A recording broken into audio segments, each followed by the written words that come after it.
Kanina, Attorney Matibag, you made mention about the nature of this NARI, the company, Opo. that it has something to do with the military of China. Can you Opo. please expound on this? Yun po yung sinabi sa website nila.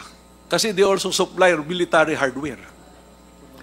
In other words, the business of NARI is the supply of highly sophisticated Hardware technology, and software po. hardware and For software, communication and data gathering. which can be used as well by the military. Thank you, Mr. Chair. Mr. Chair, I remember part of my interpellation is on the SCADA and NARI. We've heard the explanation of the technical personnel of NGCP, and having heard that Attorney Melvin Matibag used to be connected with Transco, I believe he's an expert witness or resource person as well.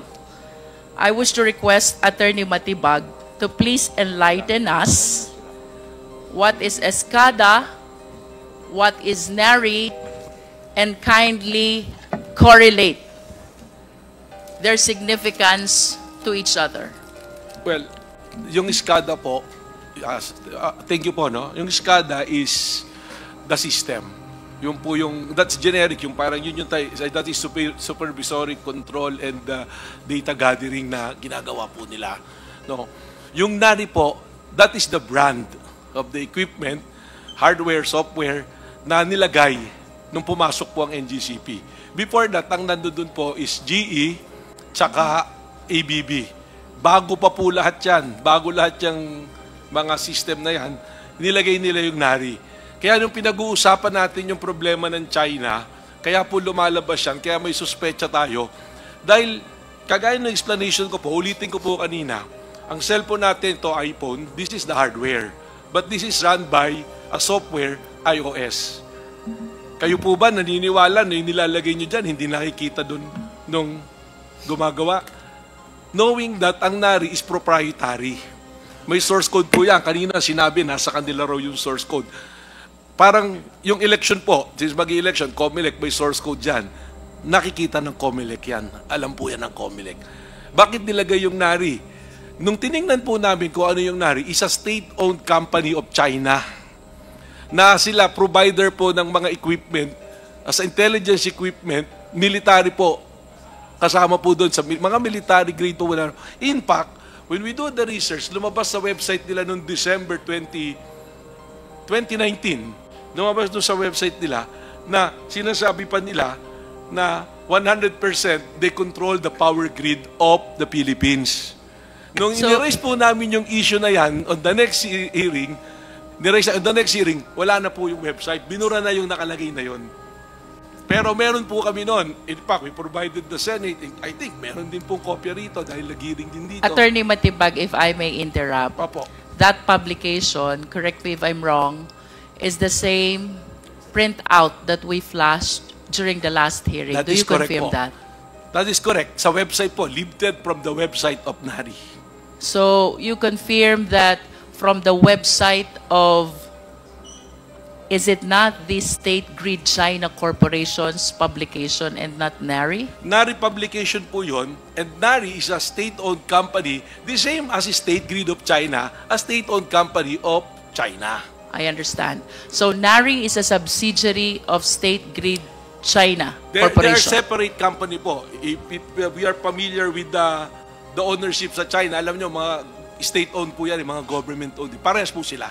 And when you research doon sa website, noon nga, sa website ng NARI, lumalabas doon, they supply military intelligence, mga equipment na parehas ng ginagamit po sa atin.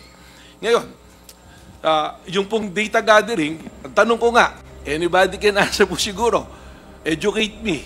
Kayo po ba naniniwala yung cellphone nyo, yung mga nakalagay dyan na data, yung mga pinapasok nyo dyan, hindi alam nung gumawa nito. Hindi ba pag nalock nga to, pwede ka nga mag-message, sasabi ka nga ron, mabubuksan mo. For the enlightenment of the Filipino people who are watching us, Attorney Matibag, you mentioned about iOS. Opo. No? So let me borrow your term. Would you confirm if I would say that NARI is similar to being the iOS of SCADA? Tama po, kasi yung hardware and software, parehas pong NARI. I think they can confirm that. Ayun, sinasabi nila, nasa kanila yung source code. Then, I go back to go to the next level. Sabi nila, may audit. Question, meron po bang cyber audit na naganap? Nandun daw yung NICA.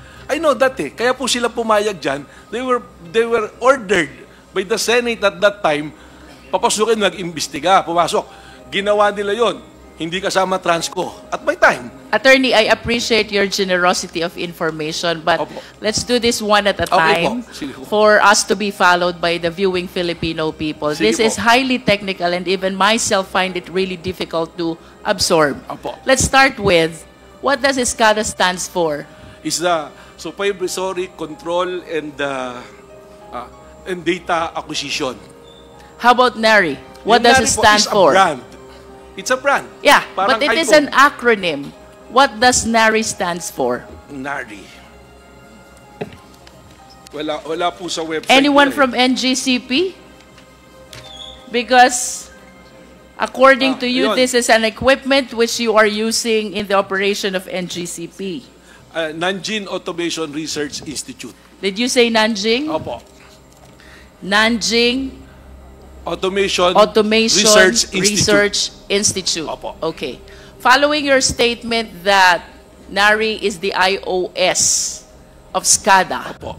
would it be correct to say that this system can be controlled remotely? 100% Similar po. to my Apple. 100% po, Phone. pwede. Because there was already, may nangyari na po eh, na may nasira noon. It was repaired remotely. From China, hindi po kailangan bumahin ng technician para pumunta rito at ayusin pa yung nasira. Nangyari Alright? na po yan, 2 beses na.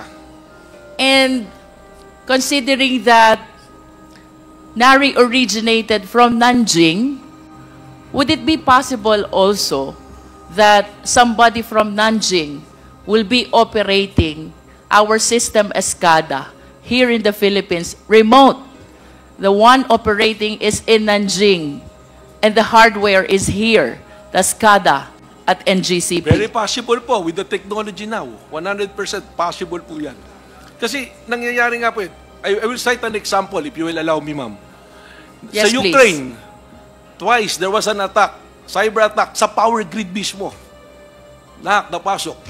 Hindi po sila pumasok na may baril na pinasok pa yung control center and all. It was hacked 3 days before na power up ulit ng Ukraine. And to find out, intelligence services noon, they found out na that is prelude already doon sa nangyayari ngayon na gera.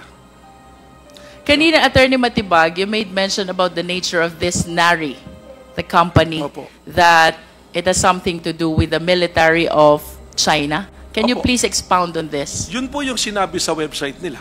Kasi they also supply military hardware. In other words, the business of NARI is the supply of highly sophisticated Hardware technology, and software po. hardware and For software, communication and data gathering. which can be used as well by the military. Opo. If you will allow me again, ma'am, Yes, please. just recently, United Kingdom, they have 15% na equipment na NARI, they remove it. Why did they remove? For reason of national security po. Example na lang po, hindi ba? Ang Amerika, they ban TikTok. Bakit? Because sabi nila, they suspicion lang that is being used to gather data sa Amerika. Sayo nga po, nandun na mismo yung system, hardware and software. NARI, China. Nagpapatakbo, China. I may agree with Engineer Clark na sige, sa akin yung source code. Pero sino pang may aram ng source code? Tama po kayo nung sinabi nyo nung last hearing. The creature cannot rise above the creator. Tama po yun. Ako, I'm certain of this. Huwag na po tayong magtalo sinong mas Pilipino, tsaka sinong hindi Pilipino, sinong kampi sa China. Hindi. I'm stating kung ano po yung factual na nangyayari. And anybody can refute it. They may do so. Mr. Chair, considering that the informations which are being shared to us by Attorney Matibag is indeed alarming, would it be possible for the committee to invite a representative from NARI, Nanjing Automation Research Research Opo, Research Institute. Institute. I believe this is a Chinese Yes. corporation. Well, ma'am, if you will allow me, no? Please. This is really, ako po natatakot. Bumubulong nga ako kay Chair mo na hindi na lang yung pera yung pinag-uusapan natin dito eh. We're talking about our sovereignty. Sovereignty yan natin. And our sovereignty has no price tag. Hindi na po tayo kailangang lusubin or anything eh. Kalikutin lang nila yung power grid natin. Just imagine, anyone who's listening now, and anyone who's saying na wala pupuntahan itong pinag-uusapan natin na to, isipin nyo lang, 1 linggo, 2 linggo, 1 buwan wala tayong kuryente. Madali po yung sinasabi nila eh. Sasabihin nila, I'm guaranteeing it, I'm guaranteeing it. Pag nangyari na po, asan tayo lahat? Asan tayo lahat? UK made the move. Ako po, kaya ako nagsasalita ng ganito. My position before, I'm not talking about the commercial transaction na ng NGCP. Okay na yan. May pera, may kinikita. It's good thing. One good congressman mentioned about the Maharlika Wealth Fund. It's a sovereign wealth fund. Ang tawag niya, sovereign wealth fund. In fact, I'm writing an article sa dyaryo, sinulat ko yan, that we must support the Maharlika Wealth Fund and invest it in transmission. Kasi total, may 20% na dapat dinisperse to the public. The reason why is hindi para kumita yung gobyerno, for me, but the reason is to protect our sovereignty. Para meron tayong magche-check man lamang. I mean, people na nandirito, mga taga-NGCP, there are employees, there are officers. They're making their livelihood out of NGCP. We cannot fault them for defending it. If I'm on their side, baka mas malala pa yung ginagawa ko. But now I'm standing here not as a president of Transco, as an individual, as a citizen, na tinitingnan ko. What I'm telling you, totoo po yan. Kung gusto nyo, sama-sama tayo pumunta, submit it to cyber audit. Mr. Chair, may we ask the NGCP if it is possible for them to provide us a representative from NARI?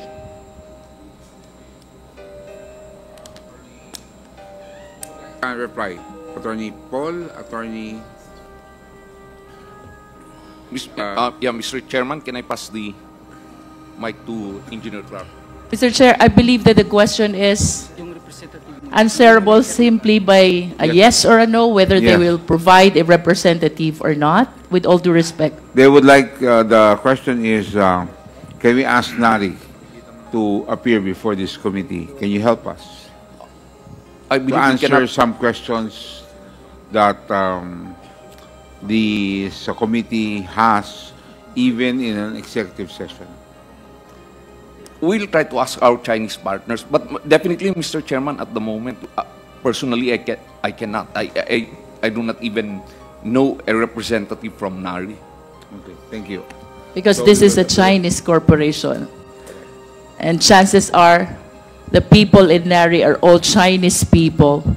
And that's what makes this situation so difficult for us Filipino citizens. Yes, Attorney Melvin, Mr. Chair. Mr. Chair, it defies logic yung sinasabi. I apologize, pero para sa akin, hindi ka tanggap-tanggap eh. NARI is a supplier. Ibig sabihin, contractor ng NGCP yan. Hanggang ngayon, binabayaran nyo yan. Hindi naman pwedeng hindi nyo imbitahan. And they will say, kung hindi kayo mag-appear dito, tigil na namin bayad, kuha na kami ng iba na supplier. Ayun ko, I might be wrong.